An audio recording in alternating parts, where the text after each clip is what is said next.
What it do, y'all? It's your girl Makeup and Travel, and for today's video your girl is here to bring you a video talking about the last 10 palettes that I have purchased and reviewed and talked about on my channel. So this will be spanning palettes in from December all the way till now. Maybe even one or two of these I started talking about in November as well. That goes to show that I did not pick up very many palettes at the end of 2020, which I'm very happy about. But nonetheless, I do want to go ahead and talk about all of these palettes and kind of let you guys know what it do.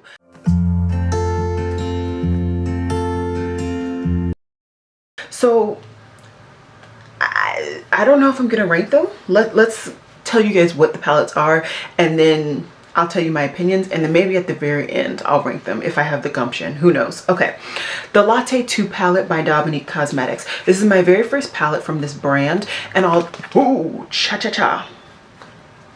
okay, and although it is neutral, it's a very fun neutral for me.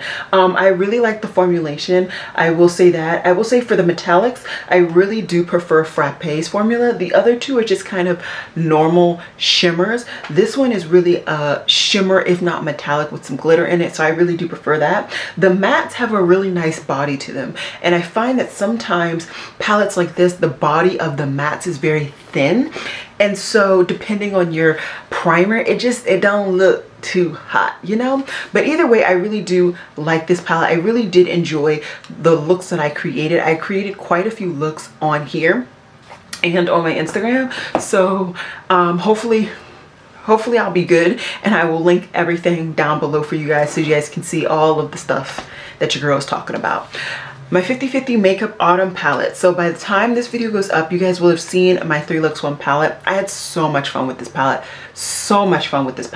I really do like the mattes in this palette. I love the formulation of them. The metallics are nice. They're definitely not shimmery metallic to the gods, but they're metallic nonetheless that I did enjoy, and I really do enjoy this formula. And both of these brands so far, I would like to try out more from the brand when they come out with something that I'm actually interested in. My Pat McGrath palette, latest purchase was the Divine Rose 2 palette.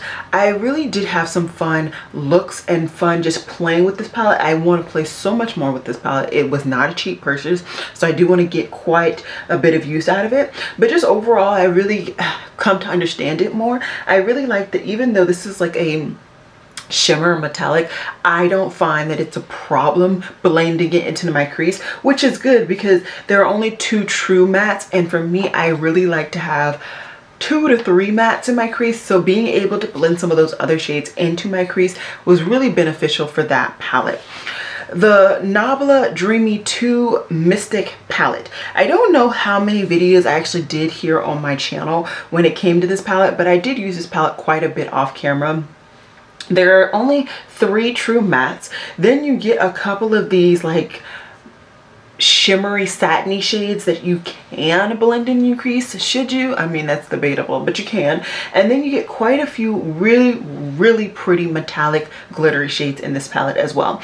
I like the variety, but I still find in this palette, like I found in the first Novel palette that I have, that there is not a good amount of depth in the true mattes. There are only 3 mattes, and this matte right here is pretty much a good crease shade for me. It's not a good deepener up shade for me. It's a good crease shade. This is a good transition shade, and this, girl, it ain't clocking on my eye unless it's setting the eye primer or priming or setting my under eye. You know how you clean up your under eyebrow. That's it. That's all that shade is gonna do. So for me, Novella's matte configuration in their palettes is always lacking depth. Yes, I can use these 2 kind of satiny shades in my crease, but I'm not the biggest fan of doing that. Just like I'm not the biggest fan of doing it here either. So anyways, but the variety of textures is what really keeps these types of palettes and these brands really, I keep trying to go back to them because the variety of the textures is just really nice. The palette that's on my eyes today from Nomad Cosmetics, the Orient Express palette, I really did like playing with this palette, okay? There's quite a variety of shades, and on camera I feel like you're not going to get the true essence of it that you do in person. So yes, there are 1, 2, 3, 4, 5 brown shades. Did we need all those browns? No. You get 2 white-ish shades. One is a metallic and one is kind of, I would say, like a satiny matte, but I was able to use both of them on my complexion and I think it actually worked nicely. All of the metallics are beautiful. I mean, it's Nomad Cosmetics. That's never been a problem for them. And I will say the body of these mattes are really good too. Some of their palettes, I find that the body of the mattes are not as good as others. The formula overall is still good, but just because of the shade, it might not be the thickest of mattes. But either way, I really did enjoy this palette, and hopefully by the time this video is up, you guys will have seen my 3 Looks 1 palette on that one as well. If not, it is coming up very, very soon. My Smoke Sessions palette by Nomad Cosmetics. I bought this knowing there was only going to be 2 mattes, and I did that because I wanted to add some variety to my 27 palette. I felt that the 27 palette had, of course, a lot of mattes, but no shimmers, none that I truly enjoyed. So I wanted to kind of hodgepodge and make my own beautiful color scheme. These both have very similar undertoned color schemes. They're both neutral and toned, neutral grungy. So I felt like if I picked this one up and I liked the formula, I'd be able to mix and match and create kind of my perfect Nomad Cosmetics palette with the 2 formulas. And although that 27 palette, the formula, you can't really build up too many of those mattes together. You can apply at least 2 of them and get a decent blend. So I really do like it. And I will say the mattes in this palette, they're a lot better. They're a lot thicker in tone. So once, or not tone, thickness and like texture, if that makes sense. So you really don't have a problem blending these on any type of base that you may or may not want to use. The Juvia's Place Chocolates palette. I really like the formulation of Juvia's Place. I've never had a problem with their formulation at all. For me, the problem with this palette is that there are 2 browns that look pretty much identical. Yeah, there's a slight undertone difference. One is warmer, one is cooler. But did I really need both of those browns? I think not. So I actually ended up picking up a palette. It's on its way to me, and I will be popping out one of the darker browns and putting it in that palette and kind of making a better curated color scheme for me. But you know, to each his own. I'm not going to tell you how you live your life, but for me, I just don't like that there were 2 deep browns in this palette. I just didn't think that that's necessary. So it was a little overkill, in my opinion. Another Pat McGrath palette that I picked up, this was the Celestial Divinity palette. This was my first quad from her, and I really like it. I really, really like it. It definitely has no mattes. Don't even play yourself. There are no mattes. You can kind of blend this brown in your crease, but it's gonna look like a satin. At the best, it's gonna look like a satin, depending on how you blend and how much product you apply and all that jazz. The other 3 I would say are definitely metallics. This one over here is like a metallic with glitter. The other 2 are just really good metallics.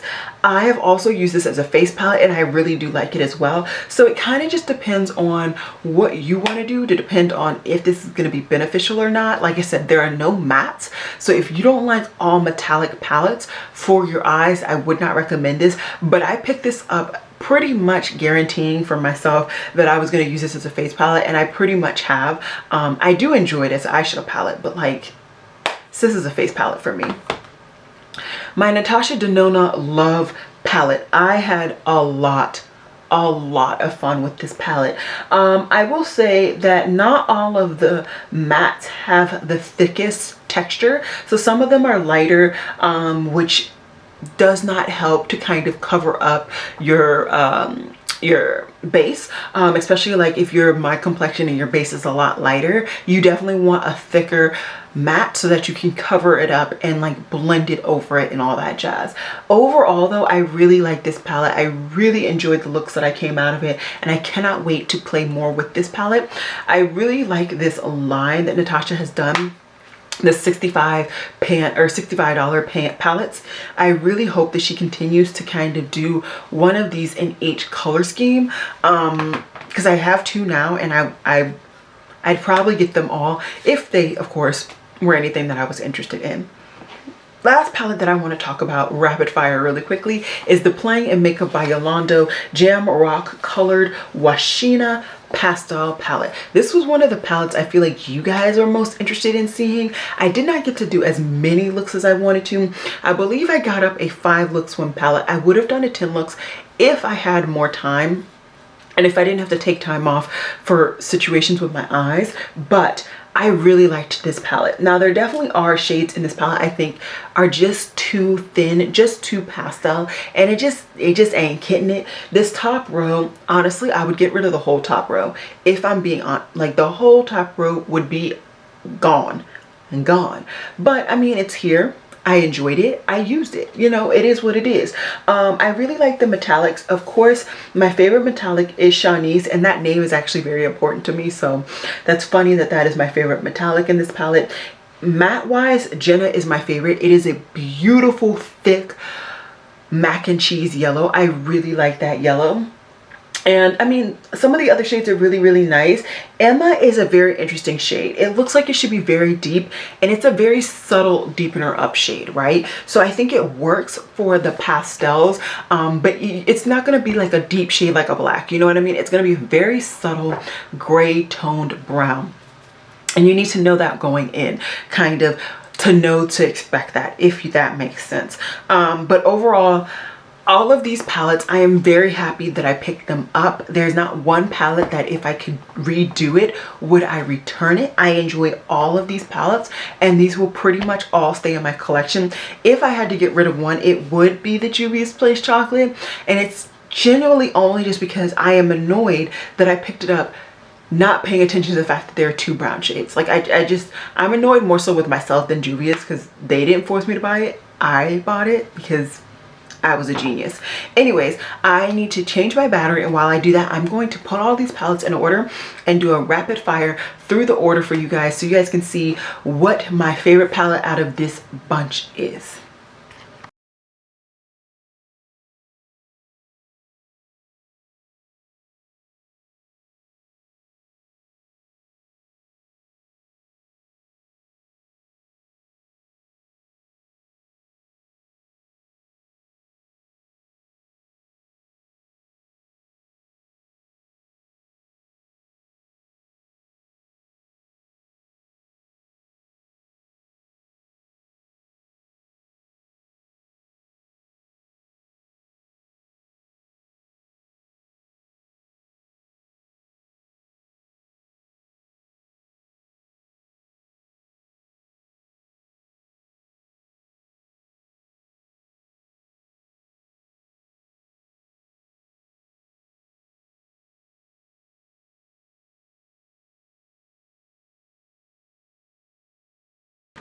Alrighty, so like I said, we're going to just rapid fire through all these palettes. I've already kind of told you guys what I liked and disliked about them. Now I'm just going to tell you guys the order in which I would rank them if I had to. Last place in number 10, I would give it to Nabla Dreamy 2. Yeah, Nabla Dreamy 2. I'm not going to talk too much about them. Next, I would go, number 9 would be Juvia's Place The Chocolates. In number 8th place, I would put my Pat McGrath Divine Rose palette. 7th place, I would put my Melt Cosmetics Smoke Session palette. And 6th place, I would put my Dominique Cosmetics Latte 2 palette. So those are my bottom 5. None of these palettes are bad. I would keep, and I plan to keep all of these palettes, but if I had to rank them, that would be the bottom 5. And here goes the top 5. At number 5, I have my Pat McGrath Celestial Divinity Quad. At number 4, I have the Nomad Cosmetics Orient Express palette.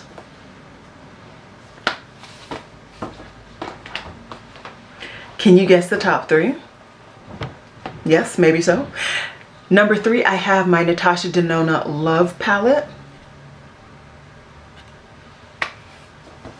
Which one do you think won?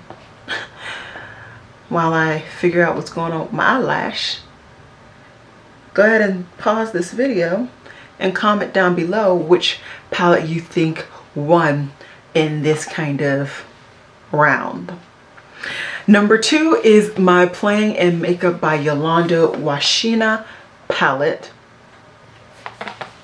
And number 1 for me is, of course, my 50/50 Makeup Autumn palette. I, like I said, enjoy all of these palettes. I want to get more from all of these brands if I haven't already picked more up, because I have in some cases. And that's pretty much it. I don't want to extend this video longer than it has to be. I hope you guys enjoyed this video. And as always, y'all, Black lives do matter. Please remember to wear a mask and stay safe. I would love it if you guys would like and subscribe after watching this video, as long as you guys like my content and like my personality. And as always, y'all, it has been real.